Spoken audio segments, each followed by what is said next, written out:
बनारस। बनारस हम घूमने नहीं आते जनाब, बनारस हम महसूस करने के लिए आते हैं। और अगर आप चाहते हैं कि आप कोई दुनिया की सबसे पुरानी सिटी को विज़िट करें तो एक बार बनारस ज़रूर से आइएगा। सबसे पुराने आर्किटेक्चर को देखना चाहते हैं तो एक बार बनारस ज़रूर से आइएगा। तो हम चल पड़े थे बनारस महसूस करने, क्योंकि ये मेरी बहुत ही फेवरेट सिटी है। मैं यहाँ अक्सर आती हूँ और मैं इस बार आई तो मैंने सोचा आपके साथ अपना एक्सपीरियंस भी शेयर करूँ। तो हमने शुरुआत की शाम से। तो ये है मेरे बनारस की वो गलियाँ, वो रोड जिसे मैं बचपन से देखती आ रही हूँ। तो सबसे पहले हमने शुरुआत की गंगा घाट से। तो यहाँ पर हम गंगा घाट के लिए निकले थे तो उन गलियों में आपको इस प्रकार की कई दुकानें दिख जाएंगी जो इतनी सुंदर सुंदर पीतल की मूर्तियाँ और सामान मिलेगी जो आपको कहीं देखने को भी नहीं मिलेगा। और जैसे ही आप गुजरेंगे तो मज़ेदार से कचौरी, समोसे जो बनारस की जान है वो मिलेंगे। ऐसे कपड़े की दुकानें मिलेंगी। ये देखिए, जैसे ये गर्मा गर्म समोसे छान रहे हैं, मानिए इन्हें देखकर ही आपके मुंह में पानी आ जाएगा। तो ये हमने ले लिए थे थोड़े से समोसे सो दैट हम अपनी नौका विहार यानी कि बोटिंग में इसे खाते हुए एंजॉय करते हुए जाएं। तो हमने अपनी ट्रिप की शुरुआत की थी इवनिंग से। तो हम निकल पड़े हैं यहाँ पर घाट पर। तो यहाँ हम चल रहे हैं नीचे अपने चाचा जी के साथ। तो यहाँ जैसे ही हम नीचे उतर रहे थे, यहाँ पे आपको बहुत सारे मंदिर, छोटे छोटे मंदिर देखने को मिलेंगे। तो ये देखिए, यहाँ पर एक छोटा सा मंदिर है। मंदिर छोटा भले ही होगा बनारस का, बट उसकी अपनी अलग मान्यता है। और ये देखिए हमारा सुंदर सा गया घाट। इस घाट को देखकर मानो मन को तृप्ति मिल जाती है। और अगर आपको सही टाइम जाना है घाट पर तो वो होता है शाम का या तो एकदम अर्ली मॉर्निंग का। शाम को हम आरती के पहले निकल गए थे सो दैट हम वहाँ पर नौका विहार कर लें और उसके बाद आरती के दर्शन भी कर लें। बच्चों ने सारे कपड़े भर लिए थे कि वहाँ पर अच्छे से हम नहा धो भी लेंगे। तो इस तरीके से हमने शुरुआत की थी। तो यहाँ पर मैं देख रही थी अपने बनारस के घाट को, जिसे मैं बहुत ही मन से फील करती हूँ। तो ये देखिए हमारी गंगा जी, और इस गंगा जी के पास ही आपको देखने को मिलेगा सुंदर सा मंदिर जो कि है ओपन में। ये बहुत बड़ी सी शिवलिंग है। इसकी भी आप वहाँ पर पानी अर्घ देकर उसकी पूजा कर सकते हैं। तो यहाँ पर शुरू हो गया हमारा नौका विहार। तो यहाँ पर हम जैसे ही नौका विहार में बैठे, सबसे पहले हमने सामने देखा ये पुलिया। पुलिया माने ब्रिज। तो ये ब्रिज हमने देखा जो मैं बचपन से देखती आ रही हूँ। इसमें से ट्रेन गुजरती है तो हम गंगा जी को देख सकते हैं। ये देखिए, ये है मेरा बेटा जो आप नॉर्मली मेरे वीडियोस में देखते होंगे इसे। तो आज हम अपनी एंजॉय कर रहे थे बोटिंग को। तो हम थोड़ा नज़दीक गए तो आप ये देखिए, ये बहुत ही बड़ा पुल है और बहुत ही पुराना ये पुल है जिसमें से ट्रेन जाया करती है। तो इस तरीके से आप अपनी बोटिंग को हर एक पॉइंट देखकर एंजॉय कर सकते हैं। यहाँ पर 80 घाट है और यहाँ पर देखिए जो अभी नया बना है नमो घाट, वो भी मैं आपको दिखा रही हूँ। तो जहाँ जहाँ तक मुझे कैमरा ले जाना अलाउ था, मैंने वहाँ की क्लिप आपके साथ शेयर की है। तो ये है नमो घाट। ये देखिए, नमो घाट के ऊपर काफ़ी आपको पार्क मिल जाएंगे, साथ ही साथ बच्चे खेल सकते हैं वहाँ पर अच्छे से। तो उस तरीके से नमो घाट भी बहुत सुंदर बना है। तो यहाँ पर शाम होने लगी थी, करीबन 6 साढ़े 6 बज गई थी और ऊपर से देखिए एक ट्रेन भी जा रही थी। इसे देखकर मानो मुझे मेरा बचपन याद आ गया था। ये हो गई थी शाम घाट की और आप देख सकते हैं कितना सुंदर नज़ारा है ये। चारों तरफ घाट ही घाट है और हम बीच में नौका विहार कर रहे हैं। यहाँ पर बच्चों ने अच्छे से स्नान किया उस पार जाकर और फिर हम वापस यहाँ पर रवाना होकर आ गए, क्योंकि हो गई थी गंगा आरती की टाइम। तो हम आ गए थे दशाश्वमेध घाट जहाँ पर होती है गंगा आरती। तो इस तरीके से बोट वाले वहाँ पर आप थोड़ा जल्दी जाएंगे तो थोड़ी आगे वाली बोट में रहेंगे और आपको गंगा आरती के दर्शन बहुत अच्छे से होंगे। आप चाहें तो उस पार जाकर भी दर्शन आराम से बैठकर कर सकते हैं। तो आजकल गंगा जी में बड़ी बड़ी सी ये शिप चलने लग गई है, उसे भी आप एंजॉय कर सकते हैं। तो यहाँ पर शुरू हो गई थी गंगा आरती। गंगा आरती अगर एक बार आप देख लेंगे तो मानिए आपको लगेगा कि आपने सब कुछ पा लिया है। तो बनारस, वाराणसी या काशी अगर आप जा रहे हैं तो गंगा आरती एकदम से मिस मत करिएगा। ये शाम का नज़ारा आपको बता रही हूँ कि कितना जगमग कर रहा है और भीड़ तो बहुत ही ज़्यादा है फ्रेंड्स। तो आपको उस हिसाब से अपनी तैयारी करके जाना होगा बनारस। तो इस तरीके से मैंने और हमने सब ने यहाँ पर गंगा आरती के दर्शन किए और खूब एंजॉय किया। शाम थी, ठंडी ठंडी हवा चल रही थी और साथ ही साथ शिव के भजन चल रहे थे। तो महादेव का जहाँ नाम है वहाँ तो खुशहाली आनी ही है। तो हम सब बहुत खुश हो गए और हमने वहाँ से वापस रवानगी ले ली।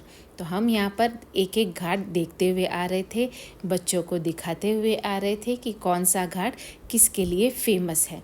हर घाट की मान्यता है, जैसे जैन घाट है और वहाँ पे तमिल वालों का मंदिर है, वो भी एक घाट है। सब घाट की अपनी अपनी मान्यता होती है।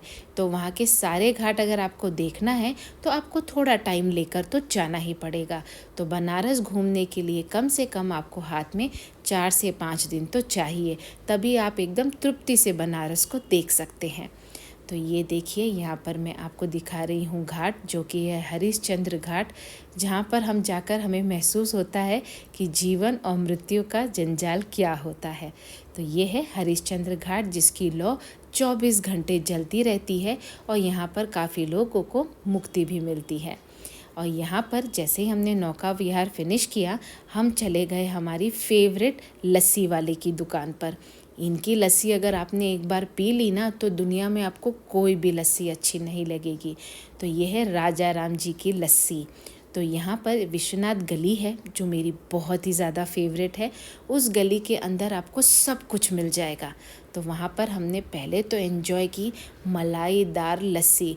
आप चाह कर भी इस लस्सी को नहीं बना सकते या कहीं और जगह नहीं पी सकते। इस पूर्वे में इस लस्सी को पीने का मज़ा वहीं पर आता है। फिर हम निकल गए बाहर, चारों तरफ भीड़ और बीच में देखिए ये बैठे हैं बाबा, मतलब ये है काशी विश्वनाथ मंदिर, जो कि पूरी तरीके से बदल चुका है।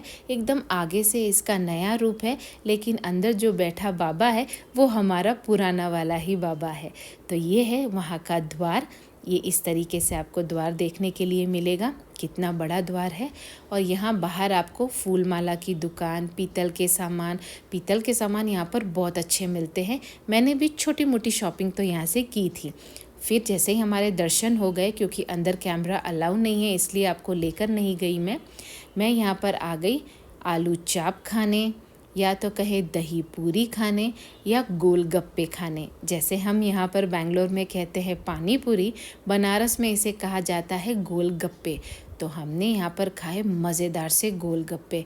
वहाँ हर छोटी छोटी दुकानों के गोलगप्पे इतने स्वादिष्ट होंगे जो आपको बड़ी बड़ी होटलों में भी नहीं मिलेंगे। वो उतने ही फ्रेश होते हैं जिसे खाकर मानो मज़ा ही आ जाता है। तो इसे तो खाना ज़रूर बनता है फ्रेंड्स। अगर आप बनारस जा रहे हैं तो गोलगप्पे ज़रूर से खाइएगा।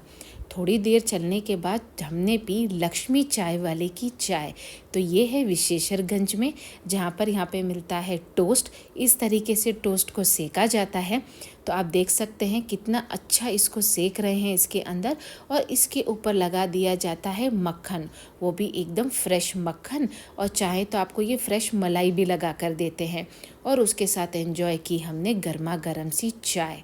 ये है दूसरा दिन। और अगर हमने नाश्ता कचौड़ी और सब्जी जलेबी से नहीं किया तो बनारस गया हुआ मानो अधूरा ही है। तो हमने सुबह सुबह यहाँ पर खा ली सब्जी कचौड़ी और उसके साथ गर्मा गर्म सी जलेबी। ये तो मानो हेवन था। तो ये देखिए गर्मा गर्म सी कचौड़ी छानी जा रही है, वहाँ पर तलने को छानना कहते हैं। तो बड़ी बड़ी कढ़ाइयों में आप देख सकते हैं किस तरीके से कचौरियों को बनाया जा रहा है। और उसके पास ही यहाँ पर है एक बहुत पुराना सा कुआं। तो आज भी वहाँ पर कुएं के पानी को यूज़ किया जाता है और सारी रसोई बनाई जाती है। ये उतना ही शुद्ध है जितना हम समझते हैं कि बिसलरी के पानी शुद्ध होते हैं। तो ये देखिए कितना डीप कुआं है। तो यहीं से पानी लिया जाता है और यहीं से सारी सामग्री बनाई जाती है। तो हमने तो कर लिया भर पेट वाला सुबह नाश्ता, कचौरी, सब्ज़ी और साथ में जलेबी का। और यहाँ पर आसपास में आपको फ्रेश पनीर, फ्रेश सब्जियाँ सब मिलेंगी। और ये है सुबह का टाइम, हम जा रहे थे विंध्याचल। तो यहाँ पर मैं आपको दिखा रही हूँ कि इस तरीके से जैसे हमारी विंध्याचल की जर्नी शुरू होने वाली थी, हमने यहाँ पर जमाया पान। जमाया मतलब हमने खाया एक बनारसी पान। तो कचौरी जलेबी हो गई, गोलगप्पे हो गए, चाय हो गई। तो सब पान ना हो तो मानो बनारस एकदम ही अधूरा है। तो यहाँ पर हमने खाया मीठा मीठा सा पान, और पान मानो मुंह में डालते ही घुल गया हो जैसे, ऐसा पान वहीं मिल सकता है सिर्फ। तो हमने यहाँ के बहुत ही फेमस जो कि पान की दुकान है, वहाँ पर हमने खाया मज़ेदार पान। तो ये देखिए भैया कितना सुंदर पान लगा रहे हैं, खाने में उतना ही टेस्टी था। तो इतनी चीज़ें डल रही थी कि आधों के तो नाम भी मुझे नहीं पता, बट खा के बड़ा मज़ा आया था। तो इस भैया को मैंने वो भी कहा था कि आपका पान बहुत ही ज़्यादा टेस्टी बना है। तो ये थे राजेश पान भंडार, जो बनारस में है, बहुत ही ज़्यादा फेमस है। एक बार आप इसे ज़रूर से ट्राई करिएगा। तो भैया ने लगा दिया हम सब के लिए मज़ेदार पान। तो खाई के पान बनारस वाला गाना तो ज़रूर सुना होगा, एक बार खा के भी देखिएगा। तो ये है राजेश पान भंडार। तो यहाँ पर हमने पान खाया था। तो चलिए आगे हम चलते हैं दूसरे डेस्टिनेशन के ऊपर। तो यहाँ से हम निकल गए थे अयोध्या। मैंने यहाँ पे आपके साथ में छोटी छोटी क्लिप शेयर की है। जैसे हम यहाँ से गए थे अयोध्या में हमने राम मंदिर के दर्शन किए थे। फिर उसके बाद हम वहाँ से चले गए थे आते वक्त विंध्याचल। तो विंध्याचल बहुत बड़ी देवी है, उनके मंदिर गए थे हम। वहाँ पर जैसे ये सिलबट्टे और ये बहुत अच्छे पत्थर के सामान बहुत अच्छे मिलते हैं, जहाँ से मैंने भी शॉपिंग की थी। तो ये देखिए सिलबट्टों की दुकान है। यहाँ पर हर तरीके के आपको चकले, सिलबट्टा, ओखली सब मिल जाएगा आपको, और पीतल के सामान तो मिलते ही हैं। तो ये है विंध्यवासिनी देवी का मंदिर, जो कि बहुत ही करुड़ है, और हम इसे बचपन से विज़िट करते आ रहे हैं। तो यहाँ पर हम पहुँचे थे करीबन शाम को। अयोध्या करने के बाद रिटर्न में हमने ये कर लिया था विंध्याचल, और साथ ही साथ हम बीच में गए थे प्रयागराज भी। तो ये देखिए विंध्याचल मंदिर का एंट्रेंस है। यहाँ पर भी अंदर फ़ोन अलाउ नहीं है, तो आपको मैं एंट्रेंस ही दिखा पा रही हूँ। तो ये देखिए यहाँ पर मैं आपको दिखा रही हूँ इसकी एंट्रेंस, कि कितनी तरीके से एंट्रेंस को बनाया गया है। और दूसरे दिन वापस हम बनारस आ गए थे। तो बनारस में हमने देखा गोपाल मंदिर। तो जो कृष्ण को पूजते हैं उन्हें तो गोपाल मंदिर ज़रूर से जाना चाहिए। उसके अंदर का ये जो बाग है इतना ही शांत और इतना ही सुंदर है, और मंदिर तो मानो बहुत ही साल पुराना है और बहुत ही सुंदर है। मंदिर में फ़ोन अलाउ नहीं था, तो मैं आपको बाहर के व्यू दे रही हूँ। तो मंदिर दर्शन करने के बाद हम चल पड़े घूम जाने के लिए अपनी बनारस की गलियों में। तो हर गली में हर तरीके की पेंटिंग, हर तरीके के मंदिर, हर तरीके के लोग और तरीके तरीके के खान पान, ऐसा नज़ारा आपको सिर्फ बनारस में ही देखने को मिल सकता है। तो ये देखिए रंग बिरंगी बनारस की गलियाँ। यहाँ से हम जा रहे थे संगठा देवी के मंदिर, और साथ ही साथ हमने दर्शन किए थे महामृत्युंजय के भी। तो ये देखिए हम पहुँच रहे हैं संगठा मंदिर। तो वहाँ की आपको मैं क्लिप दिखा रही हूँ। बहुत ही सुंदर एक्सपीरियंस है फ्रेंड्स। एक बार लाइफ में आपको बनारस ज़रूर से जाना चाहिए। आपको वहाँ जाकर ही महसूस होगा कि बनारस क्या है। तो ये हो रही थी दोपहर, और यहाँ पर मैं आपको यहाँ की गलियाँ दिखा रही हूँ, और साथ ही साथ गर्मी होने लग गई थी। तो वहाँ पर मैंने पिया आम पन्ना। तो आम पन्ना वहाँ का बहुत ही ज़्यादा फेमस ड्रिंक है। सत्तू और आम पन्ना आपको गर्मियों में वहाँ मिल जाएगा, और इतना टेस्टी भैया ने बनाया था, क्योंकि हमने वहाँ से की थी थोड़ी शॉपिंग कपड़ों की, क्योंकि वहाँ पर चिकनकारी के कपड़े बहुत अच्छे मिलते हैं। तो वो लेते वक्त आ रहे थे हम लोग, और हमने यहाँ पे पिया ठंडा ठंडा सा आम पन्ना। तो ये देखिए भैया कितना टेस्टी चटनी डालकर आम पन्ना बना रहे हैं। पुदीने की चटनी भी इन्होंने यहाँ पर यूज़ की थी, और हमें यहाँ पर ठंडा ठंडा सर्व कर रहे हैं। तो इसे पीकर मानो मज़ा ही आ गया था, और गर्मी तो छूमंतर हो गई थी। फिर हम यहाँ पर आ गए हैं दूसरे डेस्टिनेशन पे। आपको मैं लेकर जा रही हूँ विश्वनाथ गली के अंदर। तो गली बहुत छोटी और संकरी होती है, और भीड़ बहुत ज़्यादा है फ्रेंड्स। तो अगर आप विश्वनाथ गली या बनारस विज़िट कर रहे हैं तो हमेशा से कैश ज़रूर से लीजिएगा, क्योंकि वहाँ पर यूपीआई बहुत कम जगहों पर अभी भी चलता है। और साथ ही साथ अगर आप घूमने जा रहे हैं तो वहाँ पर फुटवेयर अच्छे से पहनिएगा, क्योंकि भीड़ आजकल बहुत ही ज़्यादा हो गई है और चलने में मानिए आपको जगह ही नहीं मिलेगी, इतने लोग भरे हैं। तो पाँव के दर्द को अगर बचाना है, क्योंकि बनारस पैदल ही आप घूम सकते हैं, रिक्शा भी एक सीमित तक ही जाता है। तो यहाँ पर मैं घूमने आ गई थी बनारस शाम को। इसी तरीके से मैंने बस गेड़ियाँ मारी, चारों तरफ बनारस को एंजॉय किया, लस्सी पी, खाए पिए, खूब मज़ा किया। तो इस तरीके से बनारस आपको हमेशा पैदल ही घूमना चाहिए, तभी उसका मज़ा आता है। तो ये देखिए, एक और आपको मंदिर की ओर लेके जा रही हूँ। जैसे मैंने पहले कहा था संगठा देवी मंदिर, वो लेकर जा रही हूँ मैं आपको। तो गलियों से गुजरते हुए आप पहुँच जाएंगे संगठा मंदिर, जो बहुत ही करोड़ देवी हैं, जिनकी दर्शन मैं आज बचपन से करते आ रही हूँ। तो यहाँ संगठा देवी के दर्शन के बाद हम फिर निकल पड़े थे दूसरे डेस्टिनेशन की ओर। तो ये है हमारी बनारस की गलियाँ, देख सकते हैं ना कितनी पुरानी है। सबसे ओल्डेस्ट सिटी कहते हैं बनारस को। तो ये यूं ही नहीं है, ये है ही ओल्डेस्ट सिटी। तो एक बार इसे आप विज़िट ज़रूर से करिएगा। फिर हम शाम को आ गए थे संकट मोचन के मंदिर। संकट मोचन हनुमान जी का मंदिर है। वहाँ भी मैं आपको बाहर से दिखा पाऊँगी, अंदर फ़ोन नहीं अलाउ था। ये भी बहुत पुराना और बहुत मान्य मंदिर है, तो संकट मोचन भी जाना ज़रूरी है। काशी विश्वनाथ, काल भैरव, संकट मोचन और संगठा जी, ये मंदिर तो आपको हमेशा वहाँ पर जाना है। आई होप आपको ये मेरी छोटी सी वीडियो अच्छी लगी होगी। फिर मिलते हैं